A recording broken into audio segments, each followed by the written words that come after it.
नमस्कार। अंतर्राष्ट्रीय खबरों के हमारे इस खास कार्यक्रम में आपका स्वागत है। मैं हूं चंद्रशेखर जोशी। इस कार्यक्रम में हम आपको इस वक्त की बड़ी अंतर्राष्ट्रीय खबरें बताते हैं, साथ ही दो बड़ी खबरों पर अपने विशेषज्ञ मेहमान के साथ चर्चा भी करते हैं। आज हम रूस यूक्रेन युद्ध को रोकने के लिए शुरू हुई हलचल और इजराइल हमास संघर्ष विराम के उतार चढ़ावों पर चर्चा करेंगे। लेकिन आइए सबसे पहले आपको दिखाते हैं इस वक्त की अंतर्राष्ट्रीय हेडलाइंस। प्रधानमंत्री नरेंद्र मोदी और राष्ट्रपति डोनाल्ड ट्रंप की द्विपक्षीय वार्ता से पहले अमेरिकी सुरक्षा सलाहकार ने पीएम मोदी से की मुलाकात। पीएम ने कहा, भारत अमेरिका व्यापक वैश्विक रणनीतिक साझेदारी को आगे बढ़ाने के लिए उत्सुक। यूक्रेन रूस संभावित शांति वार्ता पर ट्रंप को यूरोपीय नेताओं की दो टूक। यूक्रेन को शामिल किए बिना कोई बातचीत होगी बेमानी। पुतिन ट्रंप के बीच सऊदी में हो सकती है मुलाकात। इजराइल और अमेरिकी राष्ट्रपति ट्रंप के सख्त रुख के आगे झुका हमास। तय समय पर ही होगी इजरायली बंधकों की रिहाई। फलस्तीनियों के विस्थापन के बिना गाजा के पुनर्निर्माण को मिस्र और जॉर्डन का समर्थन। जर्मनी के म्यूनिख में एक कार ने भीड़ को रौंदा। घटना में कम से कम 28 लोग घायल। कार ड्राइवर को लिया गया हिरासत में। चांसलर शोल्ज ने आरोपियों के खिलाफ सख्त कार्रवाई का दिया भरोसा।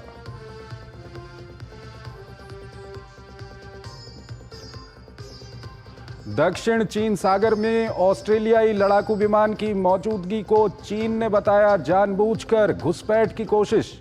जताया कड़ा विरोध। ऑस्ट्रेलिया ने भी चीन को घेरा। कहा, गश्ती के दौरान चीनी लड़ाकू विमान ने छोड़े फ्लेयर।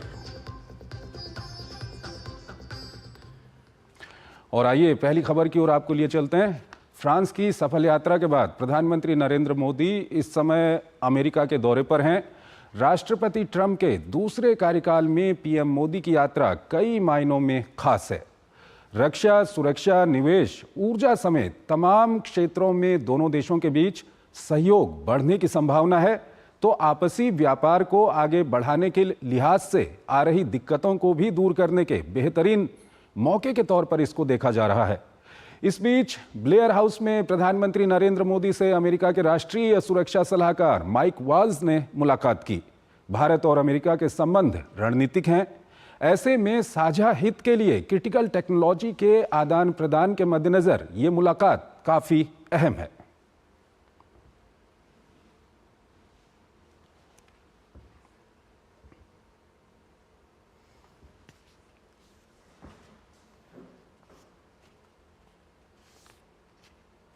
और आइए अब अगली खबर की ओर चलते हैं। अमेरिका के राष्ट्रपति डोनाल्ड ट्रंप के द्वारा रूसी राष्ट्रपति व्लादिमीर पुतिन और यूक्रेन के राष्ट्रपति ज़ेलेंस्की से फोन पर बात करने के बाद रूस यूक्रेन युद्ध को लेकर अंतर्राष्ट्रीय राजनीति गर्मा गई है। एक तरफ जहां ट्रंप और पुतिन की मुलाकात की तैयारी शुरू हो गई है, तो वहीं यूरोपीय देशों ने यूक्रेन के लिए लॉबिंग करनी शुरू कर दी है। ये रिपोर्ट देखिए। अमेरिकी राष्ट्रपति डोनाल्ड ट्रंप के एक फोन कॉल से यूक्रेन रूस जंग को लेकर अंतर्राष्ट्रीय राजनीति गर्मा गई है। रूसी राष्ट्रपति व्लादिमीर पुतिन से बातचीत की पुष्टि से यूक्रेन के सहयोगी देशों में हड़कंप मच गया है। दरअसल बुधवार को ट्रंप ने बताया था कि पुतिन के साथ हुई बातचीत में युद्ध विराम के लिए बातचीत शुरू करने पर सहमति बन गई है। ट्रंप का यह बयान ऐसे समय में आया है कि जब नाटो देशों के रक्षा मंत्रियों की ब्रसेल्स में बैठक चल रही थी। पहले से यूक्रेन पर ट्रंप की नीतियों को लेकर आशंकित यूरोपीय देशों ने इसके लिए ट्रंप को दो टूक संदेश दे दिया है। ब्रिटेन ने तो साफ कह दिया है कि यूक्रेन के बिना यूक्रेन पर कोई बातचीत नहीं हो सकती है। वहीं नाटो प्रमुख मार्क रूटे ने कहा है कि नाटो का लक्ष्य है लड़ाई और बातचीत की स्थिति में यूक्रेन को बेहतरीन पोजीशन में रखना है। उन्होंने कहा कि नाटो चाहता है कि किसी भी बातचीत का नतीजा स्थायी और मजबूत हो, ताकि पुतिन फिर कभी यूक्रेन की जमीन पर कब्जा करने की कोशिश न करें। बैठक में यूक्रेन के रक्षा मंत्री रुस्तम उमेरोव ने नाटो का आभार जताते हुए कहा कि अमेरिका समेत रक्षा गठबंधन के तमाम सदस्य यूक्रेन की इस लड़ाई में साथ खड़े हैं। यूक्रेन के राष्ट्रपति ज़ेलेंस्की ने भी बुधवार को बताया था कि राष्ट्रपति ट्रंप ने शांति वार्ता के मुद्दे पर उनसे बात की थी। ट्रंप के इस रुख से यूक्रेन के लोगों में काफी निराशा दिखाई दे रही है। इस पूरी घटना को यूक्रेनी सैनिकों के साथ धोखा बताया जा रहा है। हालांकि अमेरिका के रक्षा मंत्री ने इन आरोपों को खारिज कर दिया है। पीट हेग्सेथ ने कहा कि अमेरिका यूक्रेन को सबसे अधिक सहायता देने वाला देश है। उन्होंने कहा कि यह सिर्फ ट्रंप हैं जो दुनिया में शांति स्थापित करने के लिए देशों को एक साथ ला सकते हैं। एक दिन पहले उन्होंने यूक्रेन की 2014 की सीमाओं में वापसी को असंभव बताते हुए कहा था कि यूक्रेन को नाटो की सदस्यता दिया जाना अव्यवहारिक है। वहीं रूस ने ट्रंप के कदम का स्वागत जरूर किया, लेकिन साथ ही तंज का बाढ़ भी चलाया है कि उन्हें सच्चाई समझ में आ गई है कि यूक्रेन कभी युद्ध नहीं जीत सकता है। जबकि ईयू का कहना है कि अगर यूक्रेन संभावित समझौते का विरोध करता है तो उसे समर्थन दिया जाएगा। ईयू ने यूक्रेन पर अमेरिकी नीति को बातचीत शुरू होने से पहले रूस की मांगों के आगे झुकना बताया है। और इस खबर पर बात करने के लिए हमारे साथ जुड़ रहे हैं अतुल अनेजा, विदेशी मामलों के जानकार हैं। अतुल जी, बहुत बहुत स्वागत है आपका हमारे इस कार्यक्रम में। पहला सवाल हम आपके सामने यही रखना चाहेंगे कि कल जिस तरह से बातचीत हुई है, यूक्रेन के राष्ट्रपति से भी बातचीत हुई, रूस के राष्ट्रपति पुतिन से भी बातचीत हुई डोनाल्ड ट्रंप की, और उसके बाद अब जो बयान आ रहे हैं, चाहे वो यूरोप की तरफ से बयान हो, नाटो के बयान हो, दूसरे देशों के बयान हो, इस सब के बीच क्रेमलिन का कहना है कि पुतिन और ट्रंप की मुलाकात की तैयारियां भी शुरू हो गई हैं। किस तरह से देख रहे हैं आप इस पूरे घटनाक्रम को जो कल से हुआ है? चंद्रशेखर जी, सबसे बड़ा जो वेक्टर इस पूरे घटनाक्रम में है, जब देशों की बात करें तो वो अमेरिका का वेक्टर है। और अमेरिका का वेक्टर आगे उसका पहिया घूम गया है।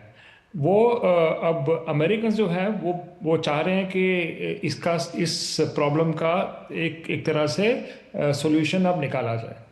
अब ये जो आगे की जो घटनाक्रम होगा वो इसी दिशा में जाएगा। अब ट्रंप और पुतिन की मुलाकात, वो एक उसमें बातचीत आज हुई है, उसके बाद मुलाकात होने के भी चांसेस हैं थर्ड कंट्री में, सऊदी अरेबिया की बात हो रही है। तो अब इसमें एक तरह से यूरोपियन यूनियन और नेटो जो है, अमेरिका के बिना, हालांकि नेटो जो है वो टूथलेस है, लेकिन नेटो और यूरोपियन यूनियन में एक तरह से खलबली इसलिए मची है क्यों एक तरह से एक मानसिकता थी कि ये शायद ये यूक्रेन जीत सकता है, रूस से ये जीत सकता है। रूस का पहले से मानना था कि ये असंभव है, ऐसे हो नहीं पाएगा। तो एक तरह से एक रियलिटी चेक आया है चंद्रशेखर जी, और इसको रियलिटीज को जिसने भांपा है वो है डोनाल्ड ट्रंप ने। और इसलिए जो पॉलिसी थी यूक्रेन की तरफ वो एकदम अमेरिका की तरफ से बदली है। तो युद्ध की तरफ बढ़ाव जा रहा था और युद्ध तीव्र हो रहा था, उसकी डिसलरेशन के ऊपर बात हो रही है और डिप्लोमेसी की बात हो रही है। एक तरह से एक रप्चर है, एक नया से घटनाक्रम शुरू हुआ है। इस जो टेलीफोन कॉल हुई है डोनाल्ड ट्रंप की और व्लादिमीर पुतिन की। अब इसका मोमेंटम आगे कहाँ जाएगा ये हमें देखना है, क्योंकि ये आसान नहीं होगा, क्योंकि वेस्टर्न कैंप डिवाइडेड है इसके अंदर। और वेस्टर्न कैंप को कैसे जोड़ेंगे अमेरिका, क्या होगा, कौन झुकेगा वेस्टर्न कैंप में? मुझे लगता है यूरोपियन यूनियन झुकेगी, लेकिन वो अभी बाद की बात है। और पुतिन और जो अमेरिका के राष्ट्रपति हैं, पुतिन की मिनिमम डील के लिए क्या क्या कंडीशंस होंगी वो हमें भी नहीं पता। तो अभी लेकिन बातचीत का दौर शुरू होने की संभावना पहली बार लग रही है। 2022 से युद्ध चल रहा है, लेकिन अब जो एक तरह से एक नए पड़ाव पे हम आए हैं। अतुल जी, चलिए, ये अच्छी बात है कि कहीं ना कहीं इतने लंबे समय से ये युद्ध चल रहा है और युद्ध को रोकने की कोशिशें अब शुरू हो गई हैं। लेकिन सवाल ये आता है कि जिस तरह से ये बातचीत हुई है और जो एक शक जताया है यूरोपीय यूनियन की हम बात करें या पश्चिमी देशों की हम बात करें अमेरिका को छोड़ करके, तो कहीं ना कहीं उनको ये लगता है कि जिस तरह से डोनाल्ड ट्रंप और व्लादिमीर पुतिन की बातचीत हुई है और ये लोग अब मिलने का प्लान भी बना रहे हैं, उसके लिए काम आगे चल रहा है, तो कहीं जो यूक्रेन का पक्ष है वो कमज़ोर ना पड़ जाए। इसको आप किस तरह से देखते हैं? देखिए चंद्रशेखर जी, एक तरह से जो यूक्रेन का पक्ष है वो कमजोर पड़ चुका है। अमेरिका इसमें सबसे बड़ी भूमिका निभाने वाला सबसे पावरफुल देश है। अगर अमेरिका न्यूट्रलिटी की तरफ जा रहा है तो उससे उसका इम्प्लीकेशन यही है कि यूक्रेन की तरफ जो बाइडेन एडमिनिस्ट्रेशन थी, अब वहां से वो सपोर्ट काफी कम हुई है। तो एक तरह से पलड़ा तो कमजोर पड़ा है यूक्रेन का।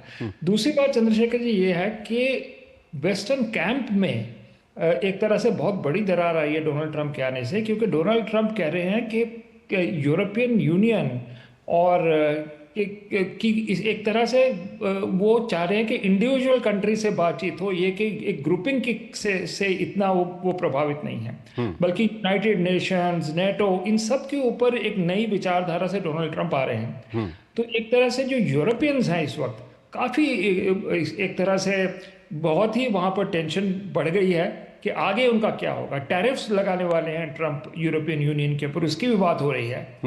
तो एक तरह से जो वेस्टर्न कैंप है उसमें अमेरिका अपनी दिशा की तरफ जा रहा है, और यूरोपियन यूनियन को जो करना है वो उनके ऊपर है कि अपने आप को सक्सेसफुल वो कैसे बनाए। तो एक ये बहुत बड़ी दरार है। ये actually Chandrashekhar ji world war 2 के बाद ये पहली बार ऐसा हो रहा है कि वेस्टर्न कैंप में इतनी बड़ी दरार है। ये तो एक हिस्टोरिक डेवलपमेंट हो रही है इस वक्त, कि कभी ऐसा सोचा नहीं था कि अमेरिका अपने रास्ते जाएगा और यूरोप अपने रास्ते जाने के लिए, मतलब उसका एक रास्ता, एक दरवाजा खुला है। और यूक्रेन में वो सबसे ज्यादा सामने आएगा कि कितनी बड़ी ये दरार है। तो अतुल जी, कहीं ना कहीं जो ये वेस्टर्न ब्लॉक के अंदर ये दरार की जो आप बात कर रहे हैं, ये कहीं ना कहीं अगर हम इनडायरेक्टली कहें तो रूस की एक तरह की जीत होगी। ये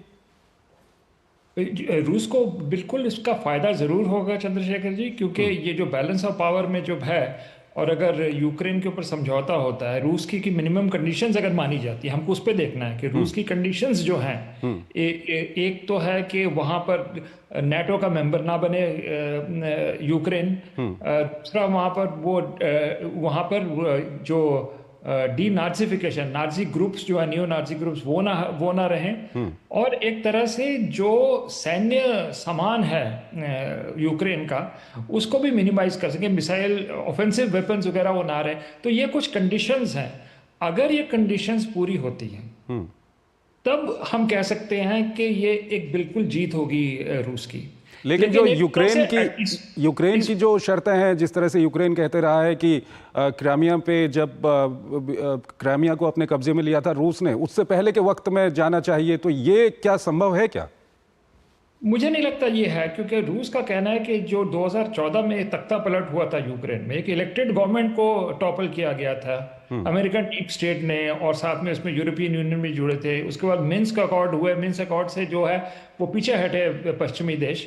तो मुझे लगता है कि रूस की भी एक आर्ग्यूमेंट है कि जो जस्टिफाई कर रही है, वो जस्टिफाइड है कि नहीं है, लेकिन एक आर्ग्यूमेंट जरूर है रूस की। तो मुझे लगता है कि आज की स्थिति में हम ये कह सकते हैं कि रूस का पलड़ा भारी है यूरोपियन यूनियन के और यूक्रेन के प्रति। ठीक है अतुल जी, अंतिम सवाल संक्षेप में बताइएगा। जो हमारे दर्शकों के दिमाग में इस वक्त आ रहा होगा वो ये आ रहा होगा कि चलिए कहीं ना कहीं एक अच्छी बात है, बातचीत शुरू हो रही है, कितना वक्त लग सकता है इसमें? देखिए चंद्रशेखर जी, कहना मुश्किल है, लेकिन आप डोनाल्ड ट्रंप की एक तरह से मानसिकता अगर देखें तो वो बहुत ही स्पीड और अर्जेंसी से काम हो रहा है। तो मुझे लगता है कि ये फास्ट ट्रैक पे किया जाएगा। अमेरिका की तरफ से बिल्कुल फास्ट ट्रैक पे चलेगा ये, क्योंकि वो चाहते हैं कि ये मामला सुलझाया जाए। दैट इज, अमेरिका चाहता है कि मामला सुलझाया जाए और रूस और अमेरिका के रिलेशनशिप कुछ नॉर्मलाइज हो। उससे क्या होगा, अगर हम पूरे विश्व की स्थिति में देखें तो आपका प्रेशर जो है चीन के ऊपर ज्यादा पड़ सकता है। अगर चीन और रूस के बीच में यूक्रेन की अगर सुलझने के बाद आपसी संबंध में थोड़ी नरमी आए या कमजोर पड़े तो उसमें अमेरिका का फायदा। सवाल ये आता है कि अमेरिका को कहीं ना कहीं चिंता है क्या कि रूस और चीन के बीच में संबंध काफी मजबूत हो चुके हैं और ये और मजबूत हो सकते हैं? बिल्कुल ये चिंता रही है, और जितने भी अमेरिका के स्ट्रैटेजिक थिंकर्स रहे हैं, चाहे हेनरी किसिंजर हो, ब्रेजिंस्की हो, उनका सबसे बड़ा डर था कि यूरेशिया की दो जो मेन पावर्स हैं, चीन और रूस, ये एक साथ ना मिल जाए, क्योंकि अगर ये एक साथ मिलती है तो उसका जो है बैलेंस ऑफ पावर चेंज हो जाता है दुनिया का। ठीक है अतुल जी, आप हमारे साथ बने रहिए। एक और खबर है, उस पर अभी हम आपसे बातचीत करेंगे, लेकिन उससे पहले हमको यहाँ पर एक छोटा सा ब्रेक लेना है। एक छोटा सा ब्रेक लेते हैं।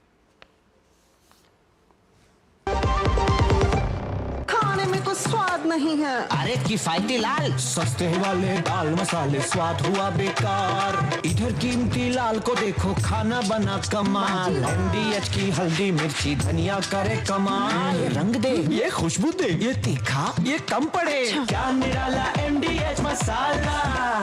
जल्दी करो यार प्लीज, जल्दी। दूसरा कोई मैच है क्या? ऐसा ही कुछ है यार, बैंक जाना है दादाजी को लेके। हाँ यार, उम्र होने पर कभी कभी मदद तो लगती है। पर बैंकिंग में नहीं। वैसे भी आरबीआई कहता है सीनियर सिटीजन सबसे पहले। अगर आप 70 साल से ऊपर हैं और आप बैंक नहीं जा सकते तो बैंक आएगा आपके पास जरूरी सेवाएं लेकर, वो भी वाजिब दरों पर। सीनियर सबसे पहले। आरबीआई कहता है जानकार बनिए, सतर्क रहिए। जब धरती चीर कर निकलता है लोहे का पत्थर और मिलता है मोंगिया के जोश से, फिर तपता है, पिघलता है और बनता है फौलाद। अब होता है सरिया सारी खूबियों के साथ।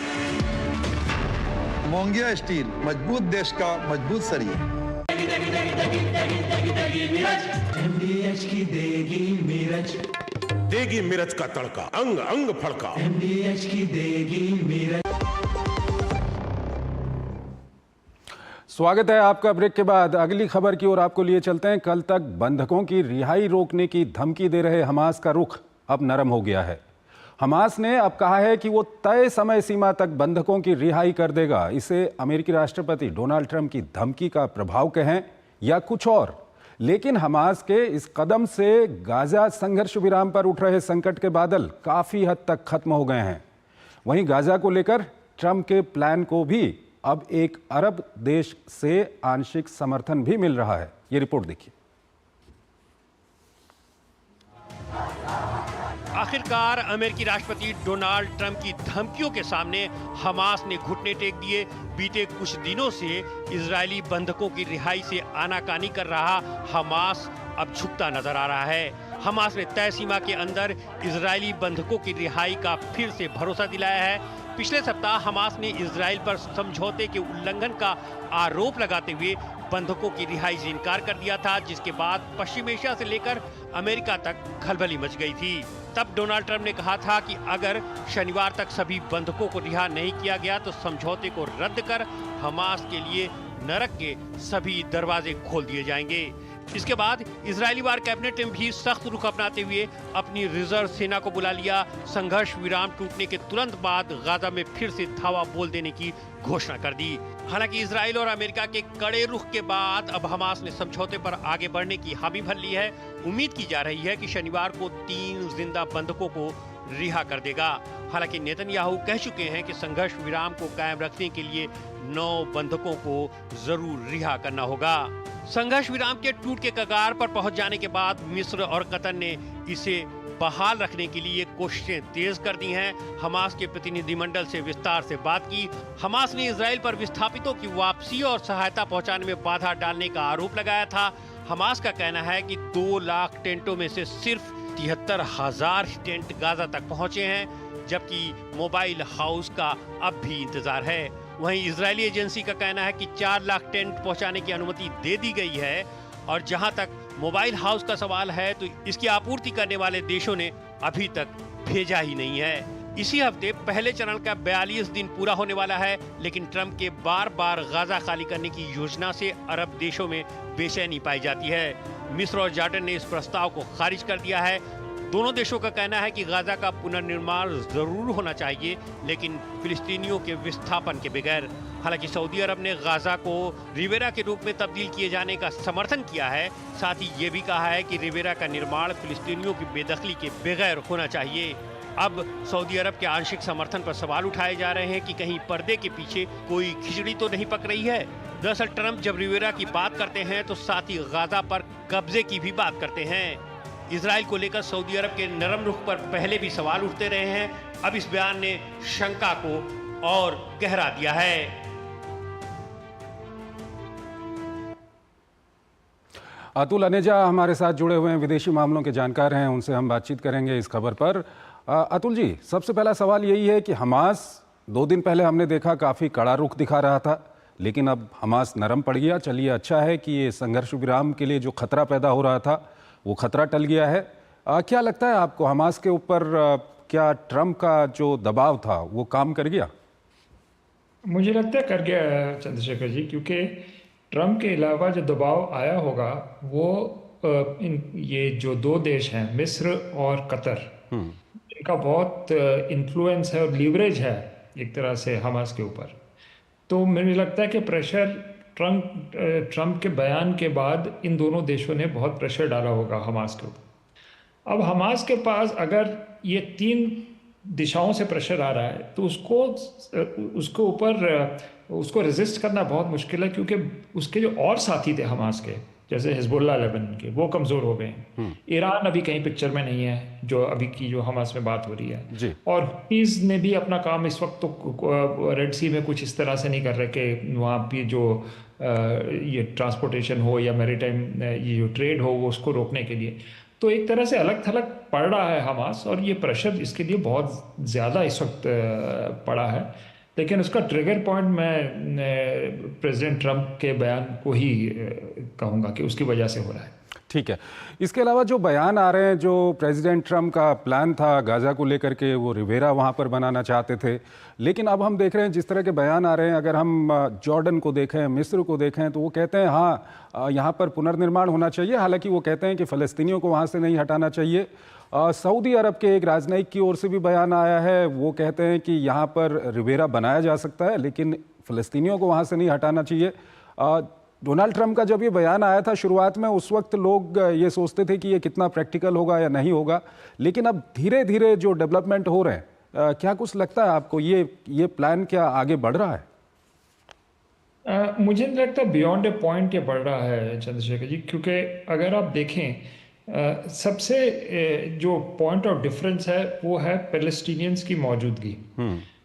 अब जो डोनाल्ड ट्रंप और नेतन्याहू की तरफ था वो था कि इनको पैलेस्टीनियंस को यहाँ से हटना पड़ेगा, और ये कहा जा रहा है कि पड़ोसी देश हो या अरब देश हो, वो जो पॉपुलेशन हटाई जाएगी उसको अपने अपने देशों में अकोमोडेट करें। ये तो था रवैया इसका। लेकिन जो जॉर्डन की तरफ से आ रहा है, खास सऊदी अरब से भी अभी आया है, वो कह रहे हैं कि आप उसको रिकंस्ट्रक्ट करिए, उसमें कोई दो राय नहीं। लेकिन जो मुद्दा, जो पेचीदा मुद्दा है वो पैलेस्टीनियन की रिहाइश का है। मतलब वो इंसिस्ट कर रहे हैं अरब देश कि आप रिवेरा उनको हटा के नहीं कर सकते। मुझे लगता है कि ये यहाँ पर जो है एक बॉटलनेक आ रही है, और मुझे नहीं लगता कि अरब देश इस बात को मान लें कि एक तरह से एथनिक क्लींजिंग हो जाए गाजा की और वेस्ट बैंक की, और पैलेस्टीनियंस को हटाया जाए। वो उनकी डोमेस्टिक प्रेशर्स उनके ऊपर बहुत आएंगे, जिसको अरब स्ट्रीट कहते हैं, वो नहीं मानेगी इस बात को। और फिर बात अभी बहुत दूर लगती है चंद्रशेखर जी, लेकिन बात वहीं आएगी 2 स्टेट सॉल्यूशन वाली, कि एक इजराइल और पैलेस्टाइन इंडिपेंडेंट स्टेट्स बने। अभी उसकी कोई बात नहीं कर रहा, लेकिन वो अभी सर्कुलेशन से बाहर है, लेकिन मुझे कोई फॉर्मूला लगता नहीं है जो हो। एक जो बात मैं कहना चाहूँगा वो ये है कि अगर आप इजराइल की तरफ से देखें या अमेरिका की तरफ से देखें तो प्रॉब्लम एक और है, वो है हमास। दोनों देश यही चाहेंगे कि पैलेस्टीनी जनता यहाँ पर बेशक यहाँ रहे, लेकिन हमास उनका लीडरशिप या नेतृत्व नहीं कर सकती, जो हुआ है क्योंकि वॉर के बाद। तो एक तरह से एक ये दूसरे जो आएगा प्रॉब्लमेटिक एरिया वो हमास के ऊपर आएगा कि हमास लीडरशिप नहीं यहाँ पर गाजा पे कर सकती, और एक डिफरेंशिएशन हो सकता है हमास और जनता के बीच में, कि जनता रहे लेकिन हमास बाहर रहे। मुझे लगता है उसके ऊपर भी एक कहीं ना कहीं बातचीत जरूर होगी। इसके अलावा अतुल जी, जो जब ये युद्ध विराम की बातचीत चल रही थी उसमें ये कहा गया था कि एक चरण के बाद एक चरण शुरू होगा, और कहीं ना कहीं अंतिम चरण में ये बातचीत करेंगे कि कैसे वहाँ पर रिकंस्ट्रक्शन किया जाए, पुनर्निर्माण किया जाए। तो पुनर्निर्माण करने के लिए और क्या कुछ विकल्प हो सकते हैं वहाँ पर? देखिए, अब अगर आपको रिकंस्ट्रक्शन शुरू करनी है तो वहाँ पर पॉलिटिकल स्टेबिलिटी बिल्कुल चाहिए। जब तक कोई पॉलिटिकल एग्रीमेंट नहीं होगा, अब कौन वहाँ पर पूंजी निवेश करेगा, कौन वहाँ पर अपना पैसा लगाएगा? क्योंकि एक तरह से हम देख रहे हैं कि मूनस्केप बना हुआ है इस वक्त, तो गाजा बिल्कुल ही तबाह हो चुका है। तो अगर आपको रिकंस्ट्रक्शन करनी है तो रिकंस्ट्रक्शन का पहला पड़ा होगा वहां पर पॉलिटिकल स्टेबिलिटी। मुझे लगता है रिकंस्ट्रक्शन के ऊपर अभी जंप कर रहे हैं हम, रेवेरा बात हो रही है, वो सब हो रही है, लेकिन जो बीच में जो जरूरत है, जो एक तरह से पॉलिटिकल एग्रीमेंट्स हैं, वो पूरी तरह से नहीं हो रही। तो मुझे लगता है इसमें समय लगेगा। अभी बहुत कुछ जो होना है इसके बीच में, जब तक कि फाइनल हम कोई सोल्यूशन इस पे के नज़दीक पहुंचे। ठीक है अतुल जी, बहुत बहुत आपका शुक्रिया। आप हमारे इस कार्यक्रम में जुड़े और आपका विश्लेषण आपने हमारे दर्शकों के साथ साझा किया, कई सारी महत्वपूर्ण जानकारियां भी साझा की। बहुत बहुत आपका शुक्रिया। और यहाँ पर हम एक छोटा सा ब्रेक लेते हैं। ब्रेक के उस पार हम आपको आज की कुछ और अन्य महत्वपूर्ण अंतर्राष्ट्रीय खबरें बताएंगे।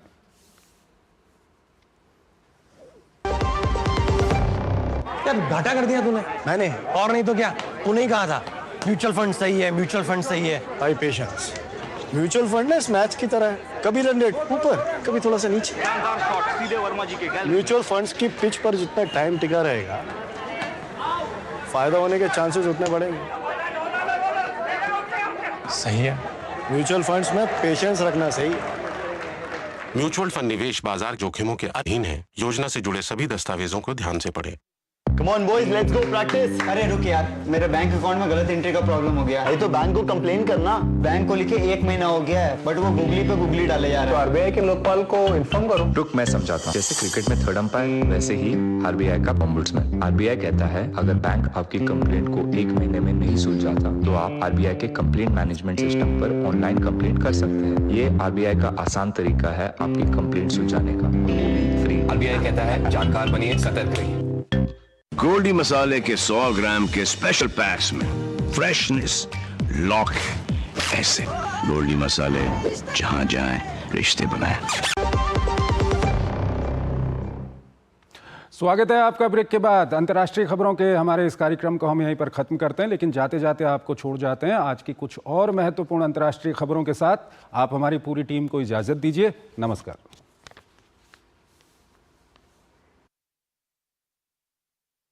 ऑस्ट्रेलिया ने दक्षिण चीन सागर के ऊपर चीन द्वारा उसके एक लड़ाकू जहाज के रास्ते में व्यवधान पैदा करने के लिए चीन के सामने कड़ा विरोध दर्ज कराया है। ऑस्ट्रेलिया के रक्षा मंत्रालय ने जानकारी दी कि उसका एक लड़ाकू जहाज जब दक्षिण चीन सागर के ऊपर से उड़ रहा था तो चीनी लड़ाकू विमान ने उसके ऊपर फ्लेयर छोड़े। ऑस्ट्रेलिया ने बताया कि इस घटना में उसका जहाज और पायलट सुरक्षित है। वहीं चीन ने भी इस घटना को लेकर ऑस्ट्रेलिया के सामने विरोध दर्ज कराया है।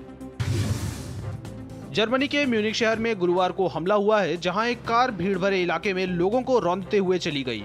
घटना में 28 लोग घायल हो गए हैं। कार के ड्राइवर को हिरासत में लिया गया है। कार ड्राइवर 24 वर्षीय अफगान नागरिक है जो जर्मनी में शरण लेने आया था। यह घटना उस वक्त हुई है जब म्यूनिख में एक महत्वपूर्ण सुरक्षा सम्मेलन होने वाला है, जिसमें अमेरिकी उपराष्ट्रपति और यूक्रेन के राष्ट्रपति जेलेंस्की की मुलाकात भी होनी है। बेल्जियम में सरकार के नियोजित पेंशन सुधारों के विरोध में बड़ी हड़ताल शुरू हो गई है। पहले दिन हजारों लोग सड़कों पर उतर आए।